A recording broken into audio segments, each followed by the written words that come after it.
आठवें अध्याय के 16वें श्लोक में लिखा है कि ब्रह्मलोक पर्यंत भी ये जन पुनरावृत्ति में, वहां गए हुए प्राणी भी जन्म मृत्यु में आते हैं। यानी पूर्ण मोक्ष नहीं हुआ, मोक्ष नहीं हुआ तो शांति नहीं हुई, जन्म मृत्यु रहा तो शांति नाम की चीज नहीं।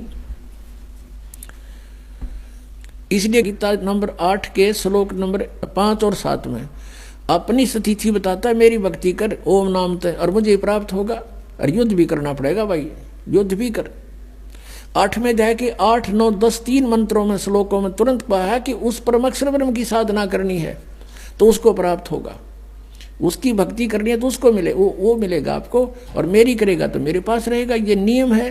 अंत समय में जिसमें जिसकी भावना रह जाएगी, आस्था रह जाएगी, उसी को प्राप्त होगा। उसके लिए उसका मंत्र बताओगे तत्वदर्शी संत, और संकेत बता दिया 17वें अध्याय के 23वें श्लोक में गीता जी में, उस ब्रह्मण परम अक्षर ब्रह्म को पाने का ओम तत्सत, ये 3 मंत्र की साधना है। ओम त ब्रह्म का, सरपुरुष का, जैसे गीता जी अध्याय नंबर 15 के श्लोक नंबर 16 और 17 में 3 पुरुष हैं, 3 पुरुष हैं, सरपुरुष, अक्षर पुरुष, परम अक्षर पुरुष। सरपुरुष और अक्षर पुरुष, सरपुरुष तो ये ब्रह्म है, इसका ओम नाम है, ओम तत्सत, तत् ये अक्षर पुरुष का है, ये सांकेतिक है, कोड वर्ड है। और अक्षर पुरुष का, परम अक्षर पुरुष का जो है वो सत्य है। ये तत् और सत्य तो सांकेतिक है, कोड वर्ड ये दास बताएगा। इस विश्व में इस दास के अतिरिक्त किसी के पास ये मंत्र नहीं है। और इस दास से परिचित होकर उपदेश लेकर कोई अपने आप संत बन गया, नाम देने लग गया, वो सबसे बड़ा शत्रु है आपका। आप समझदार हो, इस बात को खूब समझते हो कि अनधिकारी से तो आप एक लाइसेंस बनवा के दिखा दो, वो कहीं चलेगा नहीं, आप भी अंदर वो भी अंदर। लास्ट में जब पकड़े जाओगे, पकड़े जब जाओगे जब यहाँ से शरीर छोड़कर जाओगे।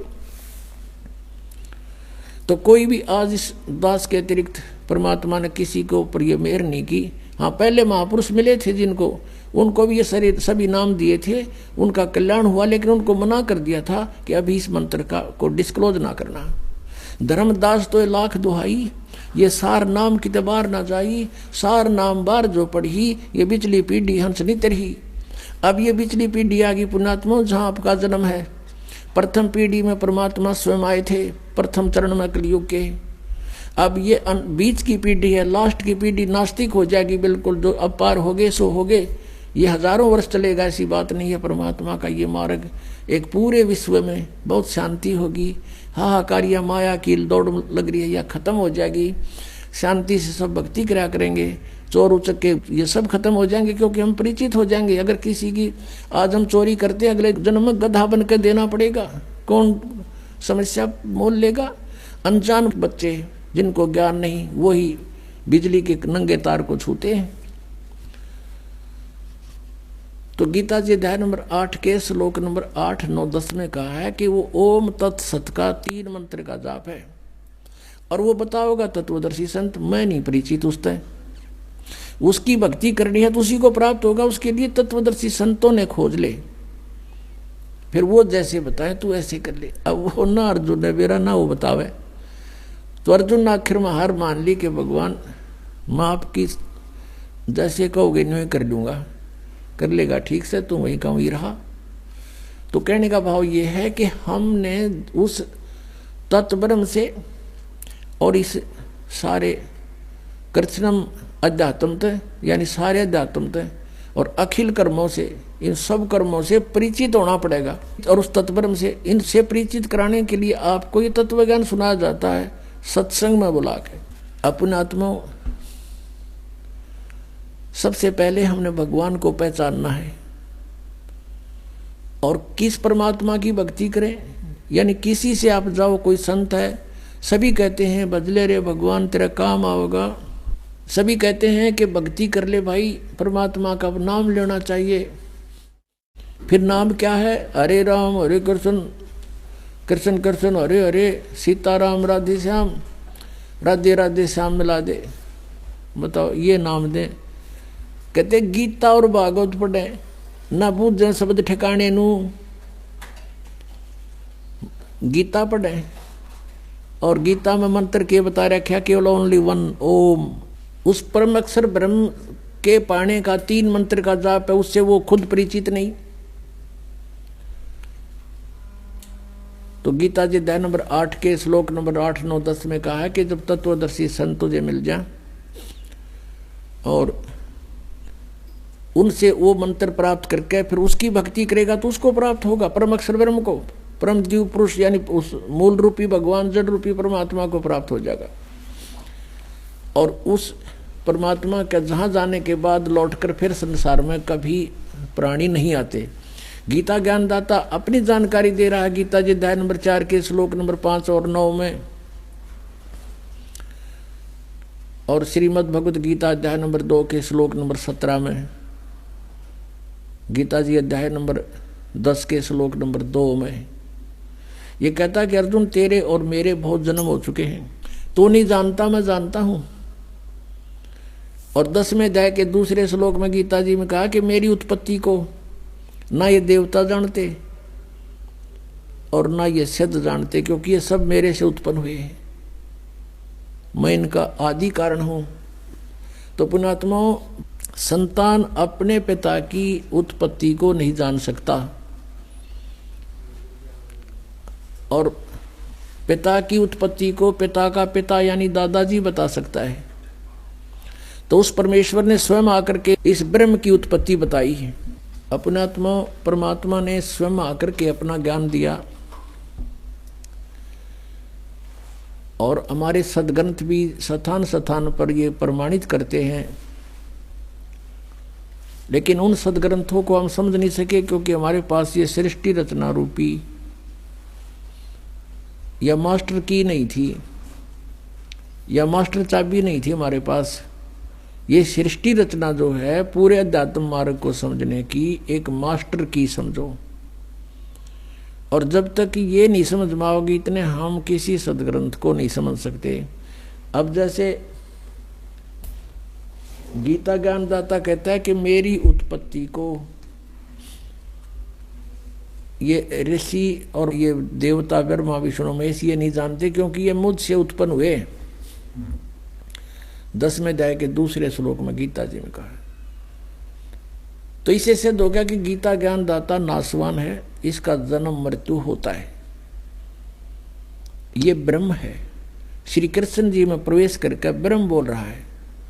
गीता जी अध्याय नंबर 8 के श्लोक नंबर 13 में ये खुद कहता है कि ओम इति एकाक्षरम ब्रह्म विवहारण माम अनुस्मरण ये परियाति तजंदेहम सयाति परमाम गतिम।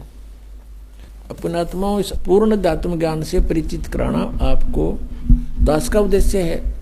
और यही सदग्रंथ बताते हैं कि जब तक उससे पूर्ण परिचित नहीं होते तो तुम भक्ति पर नहीं लग सकते।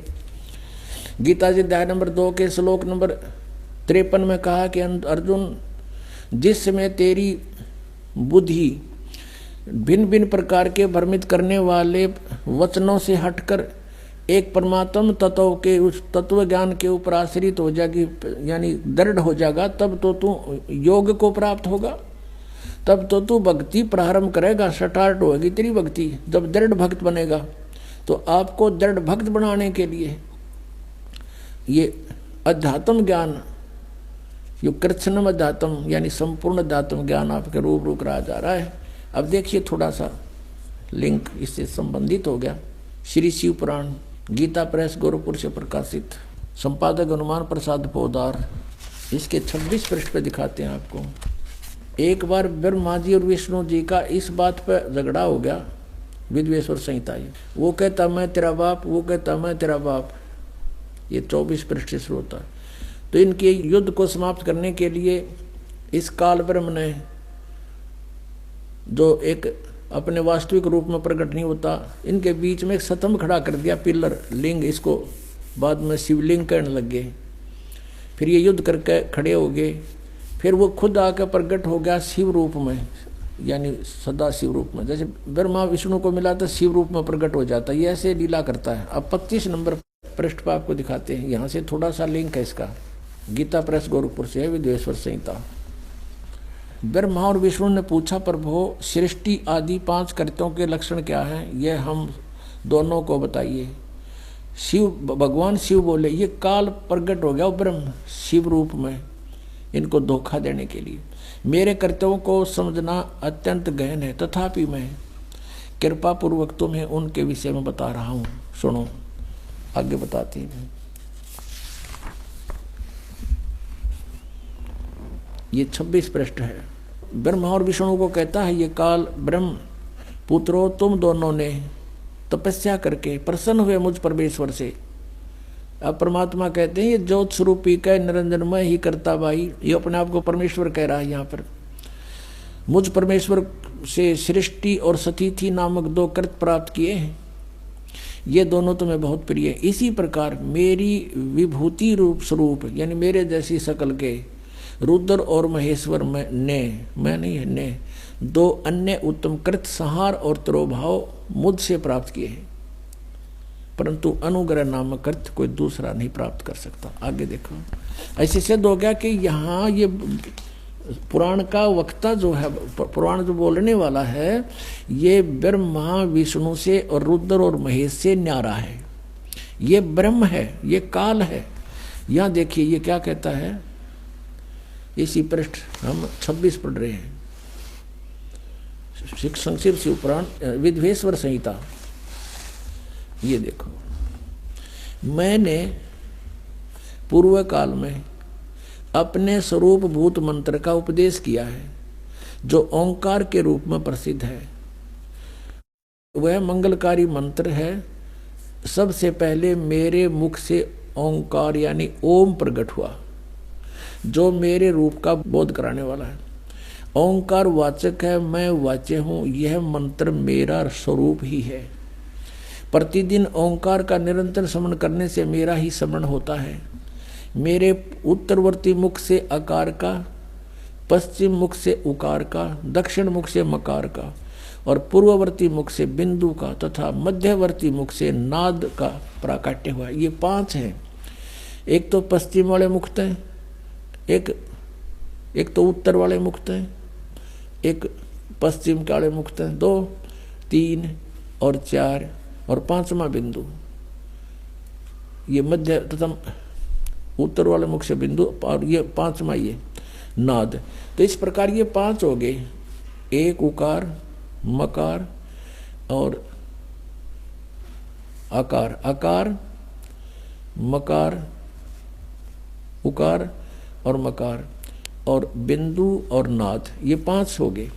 इस प्रकार 5 अवयवों से युक्त ओंकार का विस्तार हुआ। इन सभी अवयवों से एकीभूत होकर यह प्रणव ओम नामक एक अक्षर हो गया।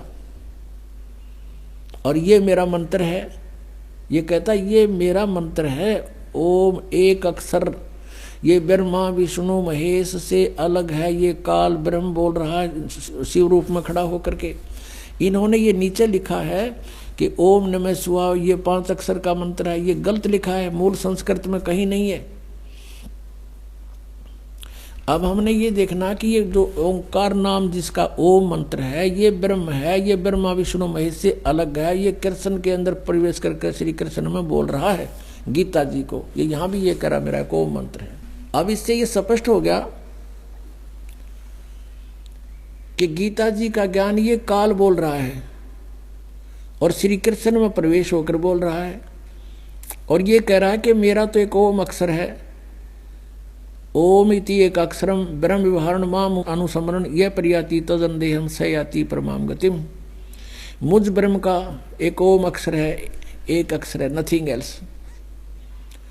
तो इस प्रकार जो अन्य साधनाएं बताते हैं इस मंत्र को छोड़ के, कहते हैं गीता और भागवत पढ़े ना बुझ शब्द ठिकाने नु।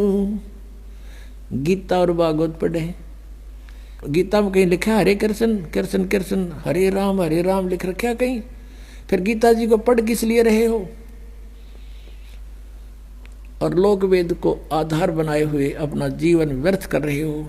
हमने अपने पुण्य सदग्रंथों को पुनः संभालना पड़ेगा। ये गीता जी अध्याय नंबर 16 के श्लोक नंबर 23 और 24 में कति कंसेप्ट क्लियर कर दिया।